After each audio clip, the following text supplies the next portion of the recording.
Cash and cash equivalent on December 31, 2020, PT Indofood has current asset in the form of cash and cash equivalent of 17,336,960. Then in the next year, experience a drastic increase to 29,478,126.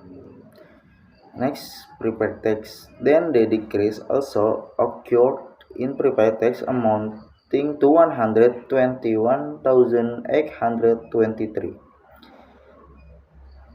So, total current asset in the following year increased by 15,765,161. So, next non-current asset. Claim for tax refund. Then in non-current asset in 2020 has a claim for tax refund of 111,177. In 2021 has a claim for tax refund of 90,852. So the claim for tax refund in 2021 has decreased by 20,325. Next, long-term investment. Then long-term investment in 2020 and 2021 experienced an increase of 120,094. Total non-current asset in 2020 amount to 124,718,278. Then in 2021 amount to 125,172,724, thus experiencing an increase of 454,516. So total asset. So the overall total asset in 2000 amount to 163,136,516, and in 2021 amount to 179,356,193. So that there was an increase of 16,219,677. In the year 2020, three parties amount to 4,300,000. Then in the year 2021, it increased to 5 million. Next, then the tax payable decreased. Initially 2,100,000 fell to 1,700,000. And next, its total current liabilities also increased by 12,400,000. And total long-term debt has increased due to the large increase in bonds payable. And next, some of the total long-term liabilities experience a decrease. Initially in 2021 from 56 million to 52 million. And the total final liabilities increased by 6 million. In the year of 2020 and 2021, capital stock and additional add in capital, the amount has not changed. Unrealized gains on financial assets has increased from 2,100,000 to 2,400,000.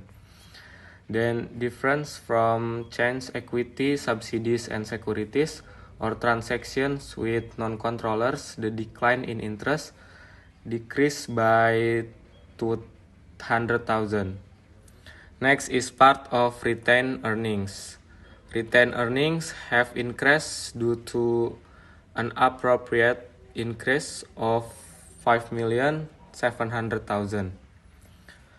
Equity attributable to owners of the parent entity has increased from 42,300,000 to 48,200,000. Non-operating interest has increased by 1,300,000. Total equity increased by 7,100,000. The last one is total liabilities and equity.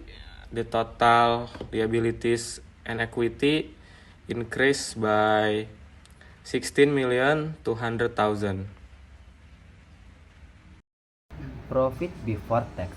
Profit generated before tax. This figure was big here in the year 2022, $1,454,1 rupiah compared to the year 2022 recovered 6,750,24 silver. Although gross profit before tax increased likely due to an increase in financial income, although accompanied by an increase in financial expense. Income for the year attributable to owners of the parent entity in 2020 amount to 6,500,000, then increase in 2021 by 1 million, and for non-operator interest in 2020 amount to 2 million, then increase by 1,500,000. So the total profit in 2020 is 9 million, and in 2021 11 million. Furthermore, the total comprehensive income for the current year attributable to owner of the parent entity in 2020 is 7 million and has increased is 2021 by 1,500,000 to by 100,000, and for non-operator interest in 2020 is 2 million and has increased by 1,500,000. So the total comprehensive profit in 2020 is 9 million and will increase in 2021 to 12 million. Basic earnings per share attributable to owners of the parent entity in 2020 is 735, and in 2021 is 870.